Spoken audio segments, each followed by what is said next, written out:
Navigating the new job. That is the topic today. Ready or not, here they come. Be sure to visit schoolstatus.com, peachjar.com, nickelstrategies.com, and smore.com. Advocating for public education, sharing our stories and celebrating our schools, students, and staff. From crisis communications to media relations, social media, and everything in between, we're here to give you the best strategies, tools, and techniques to help you help your community. Welcome to the School PR Podcast, brought to you by Peach Jar, School Status, Nickel Strategies, and Smore. Love 'em or leave 'em. Here's your hosts, Matthew Jennings and Ryan Ferran. Matthew, what is up? Hey there, Ryan. Good to see you again, my man. Been a couple of weeks since we got to get together and do a podcast. We've been busy. Been busy. All right, let's do this thing. So a lot of people, new job, new people, new departments, new systems. I think it's a good topic that you suggested because there are so many people that are going to new districts. And while we're all familiar with each other's roles, I think the tough dynamic that we can't predict is how your school district, your new one, the one you're going into, how they operate. And everyone's different how they do things. So I think this is really good because how I do something in my district and I work with my tech department or I work with my HR department could be totally different than how you have your system set up in your relationship. So it's a kind of a nuanced topic, but I think just realizing that there is a nuance is important. Yep, couldn't agree more. Yeah, those first days on a job, and all of a sudden you're handed the keys and the passwords to certain accounts, or you discover you don't have access to certain accounts, or they don't know where the access to those certain accounts are, or it's being handled in a completely different department, and you have thoughts and ideas on how it should be managed. All those things are those subtle nuances you're talking about. That's for sure. When you've worked in a few districts, I've worked in a couple. One of the big things that we have at least a hand in most times is the website. Mm-hmm. And it's for some of us in our field, we do everything. Sometimes it's a partnership with the technology department. Sometimes they just, they really want control of everything and you don't do much. So that's always a tricky one. How have you found kind of going about like, all right, our website, we need to update this, or we're time for a refresh. Soup wants a new website. Who have you worked with in the past, and what has that relationship been like?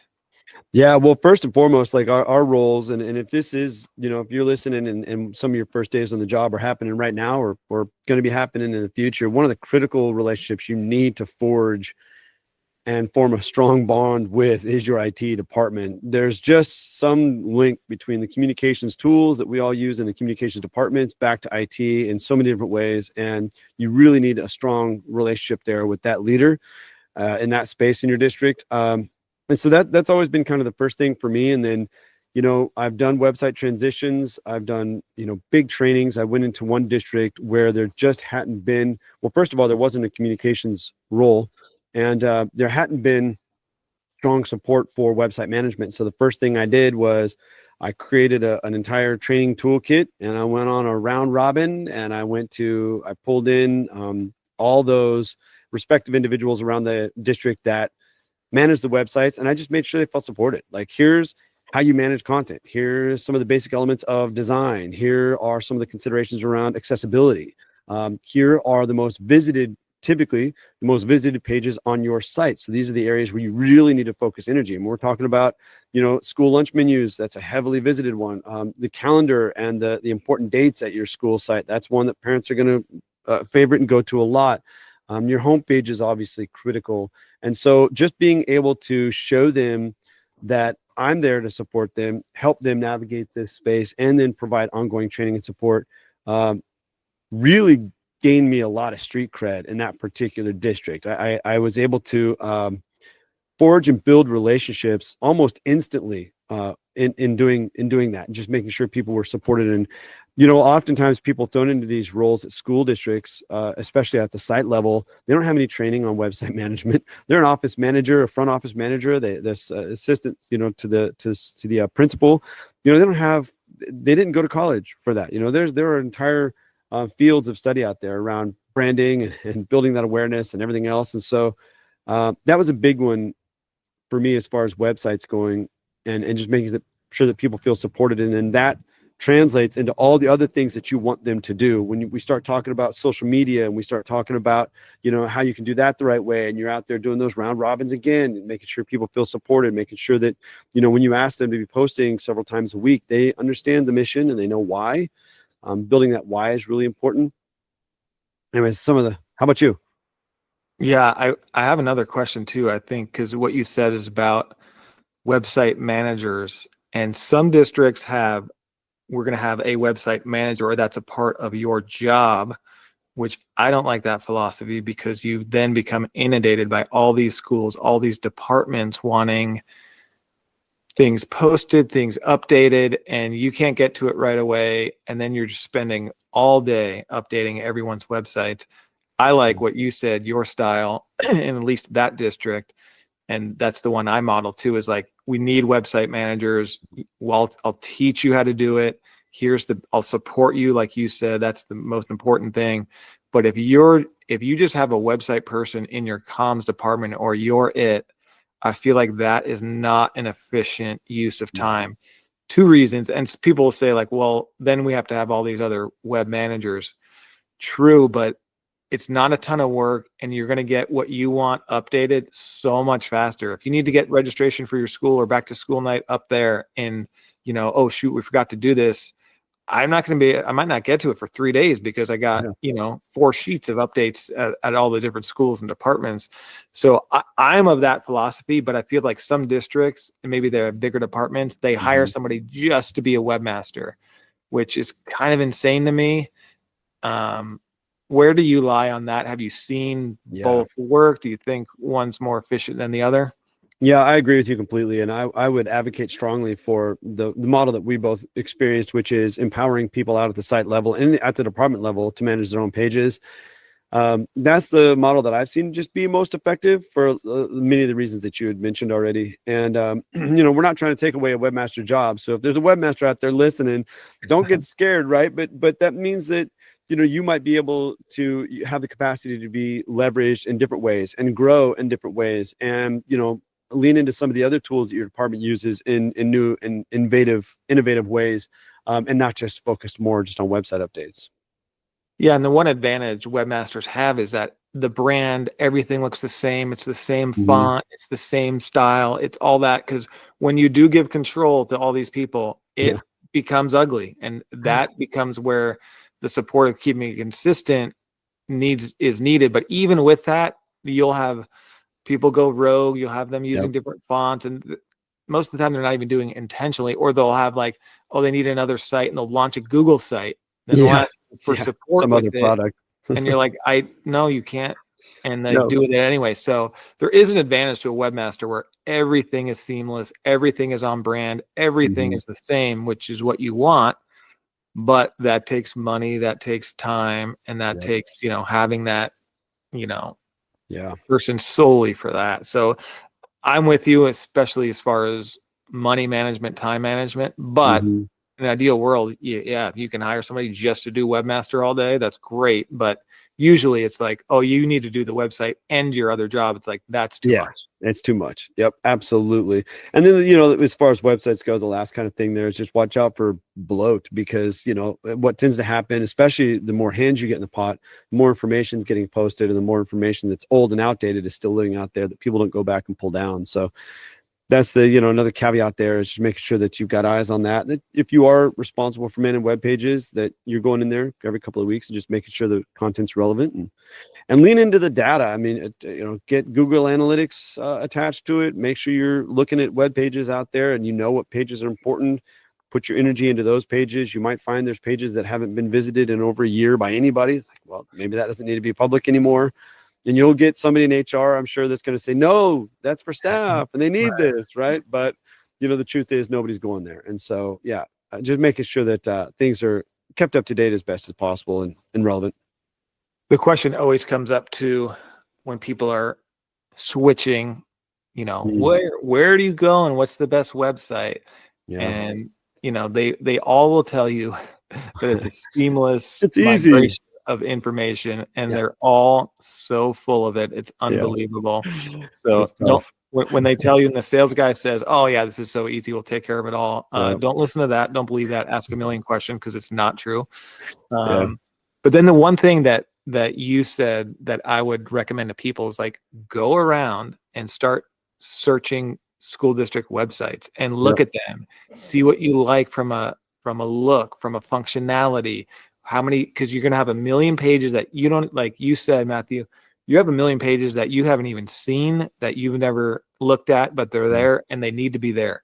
But go on other school district websites and look at them. Go, does this look good? Do I like how it's organized? Do I like the colors? Do I like how the photos are appearing? And then, after you find 2 or 3 you like, go contact them. Who are you using? How much is it? How easy is the back end? If we have 20 users on it, managers, is it easy for them? That's the way I would do it. Because people ask for recommendations, which is also good, but if you have something in mind or something strikes you, then you can ask the questions like, who are you using? Can I, if I wanted to, reverse the columns on the homepage, could I do that? And that's easy. But that's always the tough one, is, man, like, switch websites, and then you get the call every 6 months, like, hey, you thinking about switching? It's like, no, dude, I did it 6 years ago and I never want to do it. I never want to do it again. Website migration is definitely one of the most difficult things. And if anybody's going through that, feel free to hit me up too. I did a website migration in Oceanside Unified School District when we had to move from School Loop. And we moved from School Loop to Blackboard because School Loop stopped supporting the platform. And then now all those people on Blackboard are moving to Finalsite. But and I think that due date for the Finalsite transition might even be coming up. So I know people are scrambling right now at the end of the year to make that transition. But what I did was I pulled in our education technology team, who were really adept at training on products and software across the district, to staff in particular. And they had the social capacity with staff district wide, the friendships and the relationships to actually make it work. And so my back was against the wall. I mean, I had to move from School Loop. It was a dead product, but nobody wanted to. And so I pulled in the ed tech team, and with their help, we actually developed we mapped backwards from when we wanted to go live, and then we mapped out all the trainings we were going to have. They actually designed materials around that whole integration, and then we held trainings district wide, so that when we went live, people were as supported as they could have been. And then I had to work on messaging the community and all of that other stuff, and it was really seamless. It worked really, really well, and I still have all that stuff. But and we're still just talking about websites, and even on that, one of the first things that I would do on the first days of the job, or anything that you're responsible for, look up and see if you have board policy or administrative regulations that govern the use of those systems as well. And websites is one of those. You do need to have AR policy around that, and board policy on how that's going to happen. It doesn't get into the nitty gritty, but social media as well, media relations, communications in general, community engagement. There's probably, or at least should be, policy and ARs on all of that stuff. So make sure you're looking at that. And if they're outdated, or need to be updated, or not even consistent with your current process at the district level, then, consider, working with your team on getting those things updated as well, so that they reflect correctly out in the community. You got social media and that's a wise piece of advice, because a lot of the times we're doing this stuff and there's policy in place saying what we do, what we don't do. And sometimes you never look at it, but to look at it when you're doing something major, whether it's media relations, social media, website, like, what is our policy? What have we said in the past? And you may have board members, you go through this process of a new website, they're like, no, that is not what we kind of decided.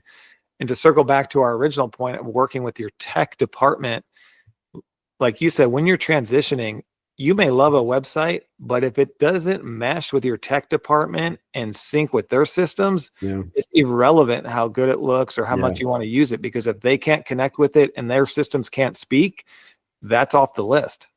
Yeah, nothing will drive a tech director more mad other than you going rogue, man. You go rogue or start pulling in random systems that they haven't vetted or supported or even done RFPs on or anything else, and then it's just, you can ruin your relationship real quick.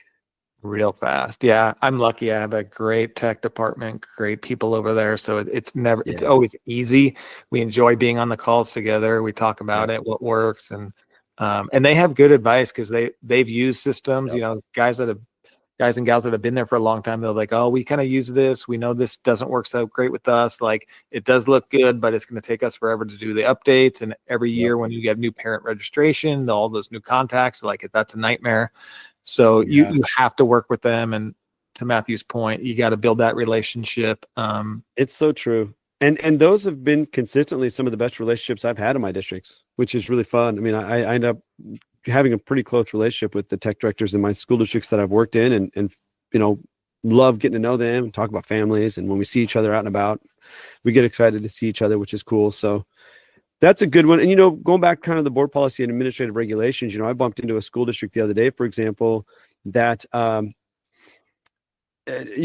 like they have a policy on putting out information that is specific to kids, like academic, social, emotional, that kind of stuff, right? But they had sent out information for Massage Envy, which is like a national massage kind of conglomerate. It has nothing to do with students' academic success, right? And it's like, well, somebody approved that at the district level, but obviously hadn't gone back and even looked at their own guidelines to realize, like, hey, man, there are boundaries here, and we we crossed over one. It's not like anybody's going to get arrested, but it could certainly, you could land yourself in hot water if you're not following your own policies. Yeah, that's a really good point that people need to keep in mind. I mean, yeah, it's because you get down these rabbit holes and it's like, oh wait, we have something already in writing on this that we need to keep as our guideline as we go forward.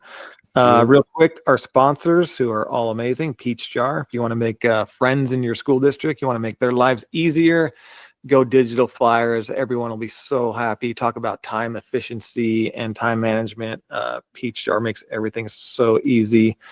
S'more, great newsletters. You want to save time but still have that brand and keep everything consistent and looking good and easy to manage for everyone. Check out S'more School Status. They do a ton with engagement and everything like that. We're going to have them on soon. And then Nickel Strategies, if you need some help with any of your PR campaigns, what you're doing, check out Nickel Strategies. They can help. All right, Matthew.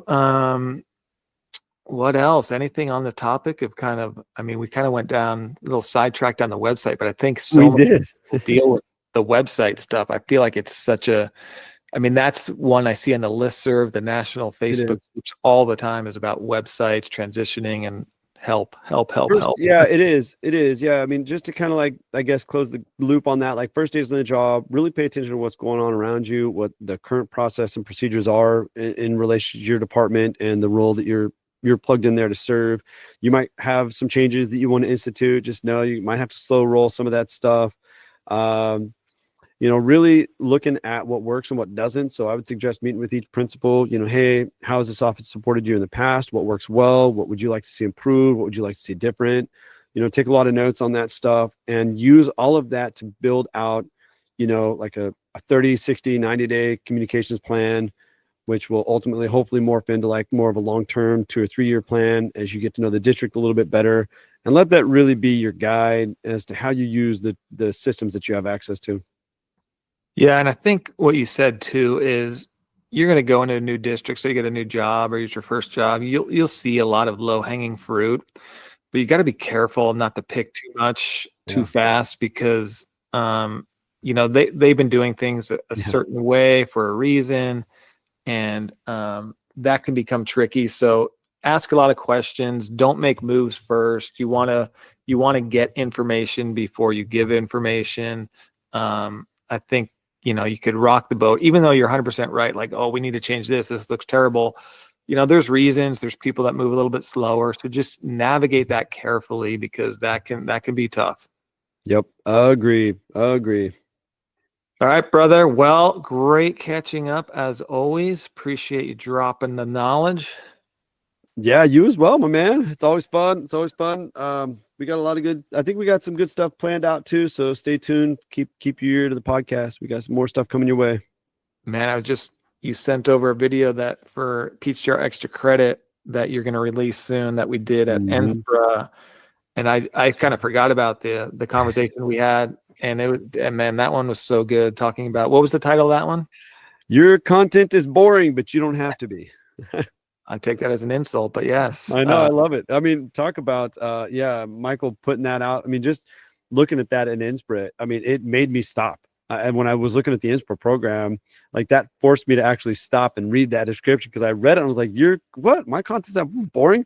My content's not boring." You know, it was sensational, like kind of marketing there, and he did a great job. And his session was packed, and I loved the talk that we had with him. Yeah, that was really good. There's a couple of sessions. So we just went for a bond like everyone else. I learned a lot going through it. I love bonds. I love parcel taxes. I love the political campaigns.